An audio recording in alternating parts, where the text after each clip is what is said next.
안녕하십니까. 지적재산권법 강의를 맡고 있는 서울대 박준석 교수입니다. 지난번 첫 특허법 시간은 어떠셨습니까? 아마 수강생분들 모두가 딱딱하고 어렵다고 느끼셨을 겁니다. 저도 지적재산권법을 전공하면서 특허, 저작권, 상표 이 세 가지를 모두 배운 입장입니다만은 참고로 말씀드리면은 특허법이 가장 이제 딱딱하고 어렵다는 느낌을 지금까지도 가지고 있습니다. 반면 저작권법은 여러분들이 나중에 배우시겠습니다만은 아무래도 우리가 시사적인 어떤 문제하고 밀접한 관계가 있기 때문에 약간 친숙하고 쉽다고 느껴지실 것 같고요. 상표법 부분은 그런 특징이 특별한 것은 없습니다. 오늘은 특허법 두 번째 시간으로 지난 시간에 이어서 설명을 드리겠습니다. 지난 시간에 우리는 특허법이 보호하는 발명에 해당이 되려면 세 가지 요소를 갖춰야 된다. 자연 법칙의 이용, 기술적 사상의 창작, 그리고 고도한 성질, 고도한 것, 이 세 가지 요소를 갖춰야 되고, 당초 특허법은 발명가가 인위적으로 제작한 혹은 만든 그런 결과물을 염두에 두고 있었지만 점점 그 발명의 개념이 확장되어서 현재는 생명공학 발명에 포함되는 미생물 발명이라든지 식물 발명에서 보듯이 사실은 비판론자가 보기에 단순한 발견에 해당된다고 볼 수 있는 것도 이제는 발명으로서 넓게 보호한다는 점을 배우셨습니다. 오늘은 특허법에서 이런 발명의 요건을 가진 것들이 특허권을 취득하기 위해서 갖춰야 되는 세 가지 요건, 특허법 29조를 확인해 주시기 바랍니다. 특허법 29조에서 요구하고 있는 산업상 이용 가능성과 신규성, 진보성, 이렇게 세 가지 특허 요건이라고 불리는 세 가지 요건을 배워보시겠습니다. 오늘 강의의 뒷부분은 다소 어려운 부분으로 느껴집니다만은 이른바 특허 절차법으로 이 강학상 불리는 특허 출원의 절차 그리고 심사의 절차에 관해서 아주 간략하게 설명을 드리겠습니다. 특허법에 있어서 특허권을 취득하는데 가장 중요하다고 여겨지는 조문이 특허법 제29조입니다. 특허법 29조에서 조문이 상당히 이제 길고 복잡합니다만은 세 가지 요건을 도출해 보겠습니다. 가장 첫눈에 들어오시는 것이 산업상 이용 가능한 발명이라는 문구입니다. 발명에는 우리가 일단 세 가지가 해당된다는 것을 지난 시간에 배우셨고요. 이렇게 발명에 해당되더라도 특허를 부여받으려면 산업상 이용 가능해야 하는 것입니다. 산업상 이용 가능성, 상당히 이제 추상적인 말인데요. 이것을 보다 쉽게 이해하시려면은 저작권법에서 얘기하는 문화라는 어떤 표현과 여기서의 산업을 대비해서 생각하시면 어떨까 싶습니다. 저작권법에서의 문화는 이른바 다소 주관적이고 우리에게 어떤 그 객관적인 유용성을 준다기보다 그 표현을 감상자가 접함으로써 주관적인 만족, 어떤 미적인 가치, 또 다분히 우리 조각이라든지 혹은 미술가의 그림에서 연상되듯이 대량 생산과는 좀 거리가 있는 그런 대상을 문화라는 개념에 담고 저작권법이 보호를 하고 있습니다. 특허법에 있어서 여기서의 그 산업은 그 문화하고는 대비적으로 대량 생산성을 염두에 두고 있는 것이죠. 산업과 문화의 이런 대비적인 개념은 앞으로 계속 반복되는 특허법이 저작권법에 비해서 가지고 있는 특색에 강한 어떤 영향을 주게 됩니다. 대량 생산성은 마찬가지로 이것이 누구나 그 대량 생산품을 접했을 때 가지는 유용성도 객관적으로 어느 정도 계량할 수 있다 하는 그런 말로 이제 연결이 되겠습니다. 다음으로 산업상 이용 가능성에 관해서 한 가지 논란이 되고 있는 어떤 이슈가 있습니다. 여러분들 신문을 열심히 살펴보신 분은 최근에 모 대학 교수님께서 어떤 심장 수술법을 뭐 유럽이라든지 미국에서 특허를 획득했다 말았다 하는 어떤 논란이 되는 기사를 보셨을 것입니다.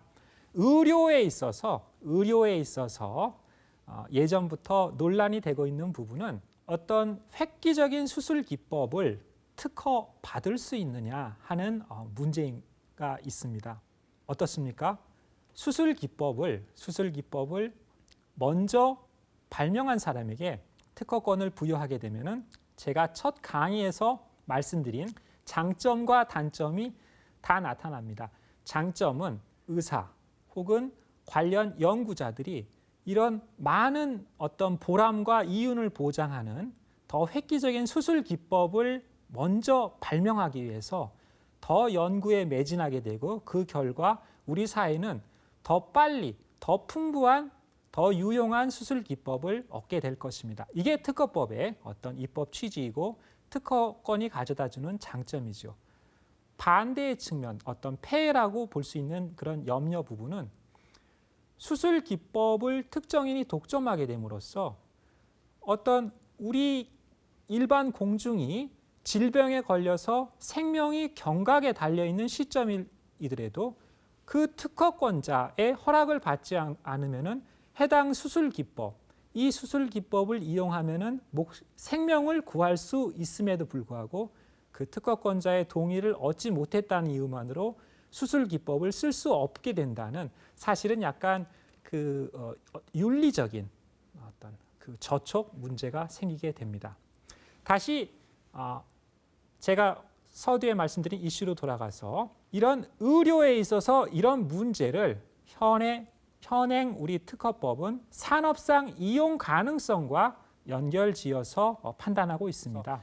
대법원 판례의 일관된 입장은